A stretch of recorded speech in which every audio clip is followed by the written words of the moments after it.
नमस्कार, मैं श्याम गिरी। आप देख रहे हैं टीएफडी इंडिया न्यूज 24। टीएफडी इंडिया न्यूज 24 में आप सभी दर्शकों का स्वागत है। मोदी पड़ गए अलग थलग और दो इस्तीफे बड़े होने की तैयारी है, लेकिन अमित शाह के पास मात्र 72 घंटे का वक्त बचा हुआ है। बड़ी महत्वपूर्ण है कि पार्लियामेंट सेशन 4 दिन का और बचा है और इस 4 दिन के लिए क्या पार्लियामेंट सेशन चलेगा? जब 11 बजे ओपन होगा पार्लियामेंट तो उसका भी अंदाज हो जाएगा कि हंगामे का भेंट चल रहा है या क्या चल रहा है। लेकिन सरकार कुछ बड़े बिल लाने की तैयारी में है, लेकिन अभी तक सरकार ने कहा नहीं है कि वह बिल लेकर के आएगी। जबकि कोई ऐसा बिल हो जो 2/3 बहुमत का आंकड़े की बात हो तो सरकार को पहले विधेयक की कॉपी देनी पड़ती है, लेकिन सरकार ने ऐसा कुछ किया नहीं है और करती भी नहीं है। अब महत्वपूर्ण यह है कि मोदी और शाह जिस तरह से आरएसएस के लिए और भाजपा के लिए और एनडीए गठबंधन के लिए बोझ बनते जा रहे हैं और आरएसएस जिस तरह से एनडीए गठबंधन के घटक दलों से बात कर रहा है, तो मोदी शाह की मुश्किलें और तेज होने लगी हैं।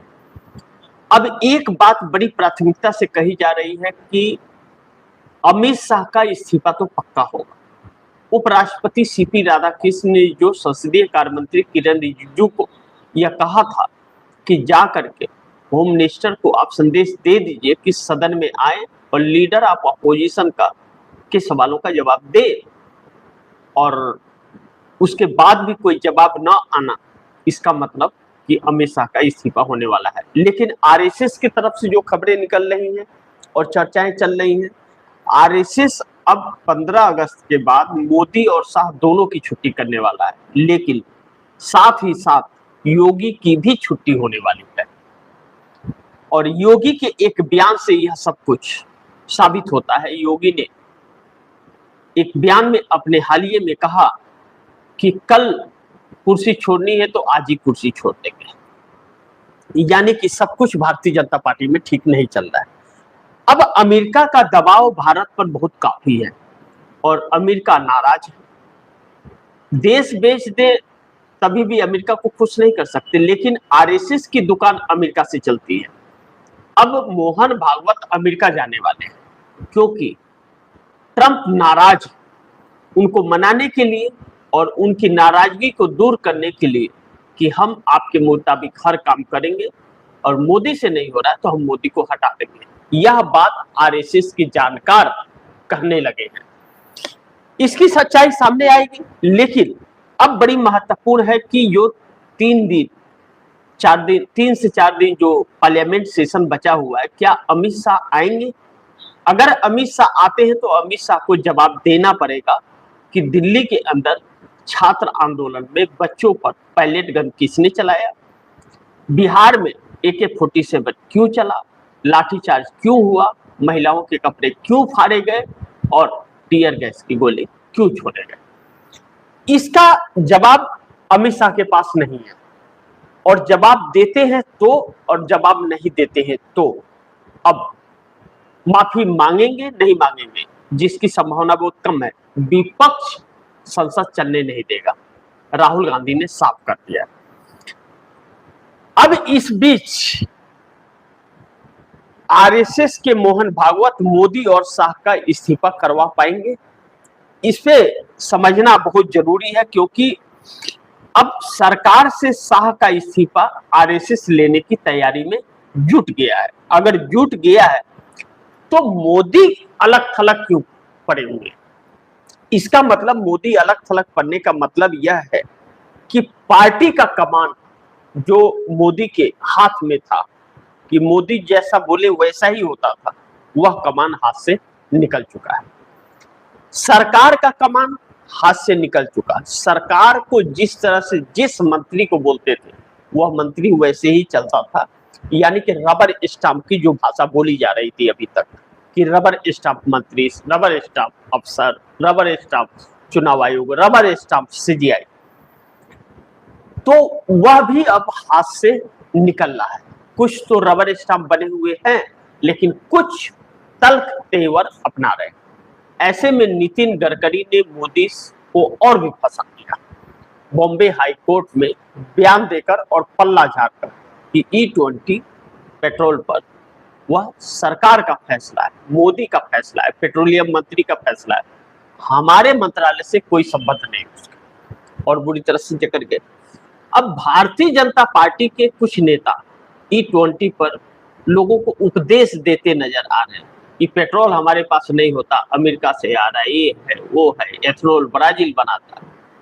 लेकिन अभी तक की जो सरकारें थी ओरिजिनल पेट्रोल देती थी, इन कायर नेताओं को कौन समझाए। लेकिन इन सभी चीजों पर देश की जनता की जो नजर पड़ी हुई है और इस देश की युवा पीढ़ी जेनजी जिस तरह से सरकार को बैकफुट पर ला करके खड़ा किया और राहुल गांधी जिस तरह से इन युवाओं के आवाज को बुलंद कर रहे हैं पार्लियामेंट के अंदर और पार्लियामेंट के बाहर, मोदी सरकार की रातों की नींद उड़ चुकी है। अब मोदी को अपने वह दिन याद तो आते होंगे कि 2 करोड़ युवाओं को हर साल रोजगार देने की बात कही थी, महिलाओं की सुरक्षा की बात कही थी, किसानों की आय दुगुनी करने की बात कही थी, अच्छे दिन की बात कही थी, न खाऊंगा न खाने दी की बात कही थी।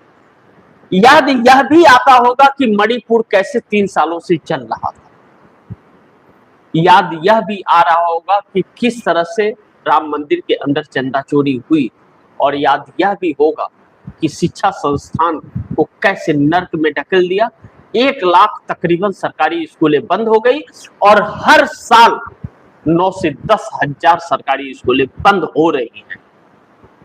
शिक्षा बजट जो जीडीपी का 4.5% हिस्सा शिक्षा में आता था, उसे घटा करके 2.5 कर दिया, जबकि वह 5 से 6% पर जाना चाहिए था।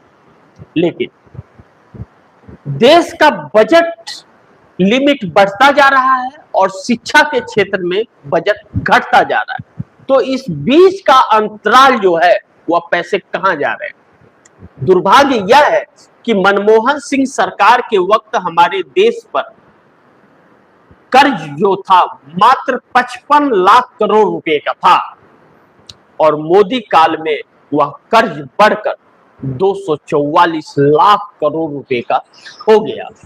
फर्क यह भी है कि पिछली सरकारें 5 से 10 साल के लिए कर्ज लिया करती थी, और फर्क अब दुर्भाग्य यह है इस देश का कि मोदी सरकार 50 सालों के लिए कर्ज लेती है।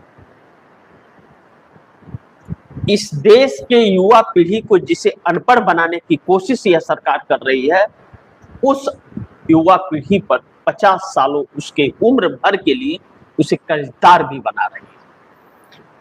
अब ऐसे में छात्र आंदोलन शिक्षा और रोजगार को लेकर, शिक्षा में सरकार की फेलियर और पेपर लीक जैसे मामलों को लेकर के जो जेनजी आंदोलन के लिए सड़क पर उतरी, शिक्षा मंत्री धर्मेंद्र प्रधान का इस्तीफा होने के बाद यह सरकार हिल सी गई और सरकार के हाथ से सरकार फिसल गई, क्योंकि अब एनडीए गठबंधन के घटक दल इनके साथ कहीं न कहीं दूरी बनाते हुए नजर आ रहे हैं।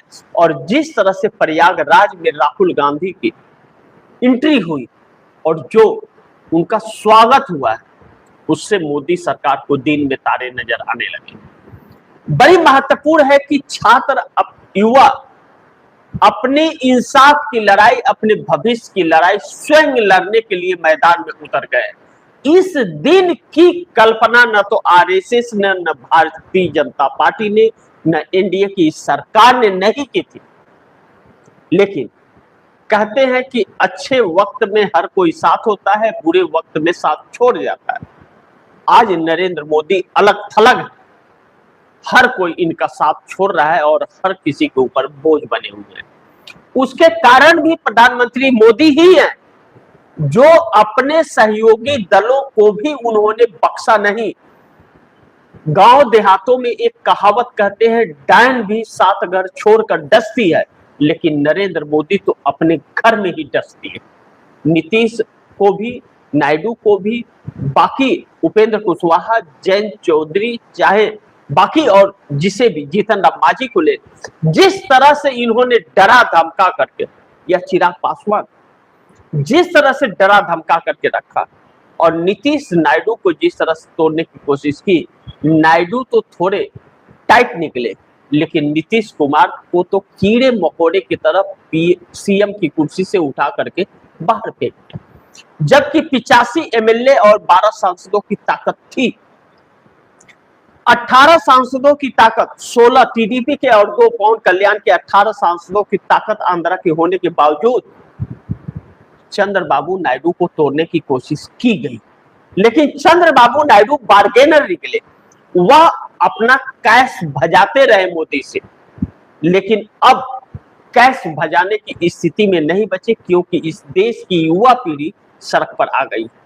किसी ने खूब कहा था, जब सड़कें सूनी होती है तो संसद आवारा होता है, और जब सड़कें भरती है और सड़कों पर आवाजें गूंजती है तो संसद चूहा बन जाता है। आज सरकार चूहा बन गई है, भाग रही है।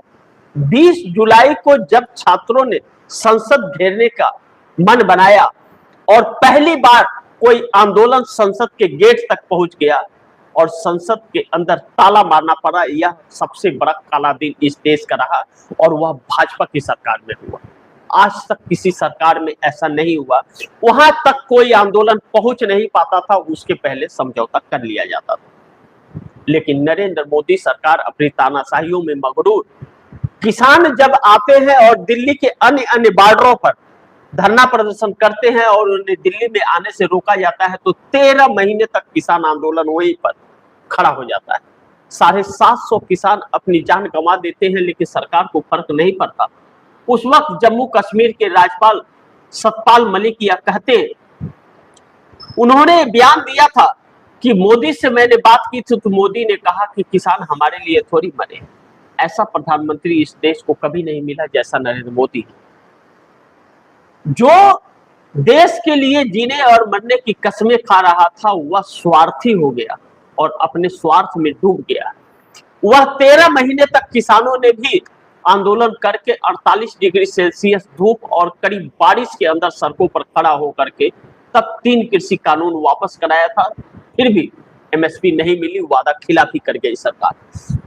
छात्रों के साथ भी यही किया, धर्मेंद्र प्रधान का इस्तीफा हो गया, लेकिन बाकी वादा खिलाफी कर गया, और आज वह छात्र भी ठगे महसूस कर रहे, किसान भी ठगे महसूस कर रहे। फिर किसान दिल्ली आना चाहे तो आ नहीं पाए, और छात्र क्या अब आ पाएंगे दिल्ली, यह एक देखने वाली बात होगी। लेकिन पूरे देश को जंतर मंतर बनाने का जब छात्रों ने मन बना लिया तो सरकार की सांसें हिलने लगी है, क्योंकि अब वोट पर चोट पड़ने वाली है इस देश के 40 करोड़ की आबादी युवा पीढ़ी। ऐसे में मोदी सरकार की सांसें अटक रही है। आरएसएस बहुत परेशान है, क्योंकि अगर युवा पीढ़ी का मूड आरएसएस की तरफ घूम गया, और जिस तरह से राहुल गांधी ने प्रयागराज के अंदर प्रेजेंटेशन दिया और प्रेजेंटेशन में यह बताया कि शिक्षा संस्थानों पर आरएसएस का कब्जा हो चला है, और आरएसएस के ही अधिकारी, आरएसएस के ही मंत्री और आरएसएस के ही कुलपति, आरएसएस के ही प्रोफेसर बैठे हैं।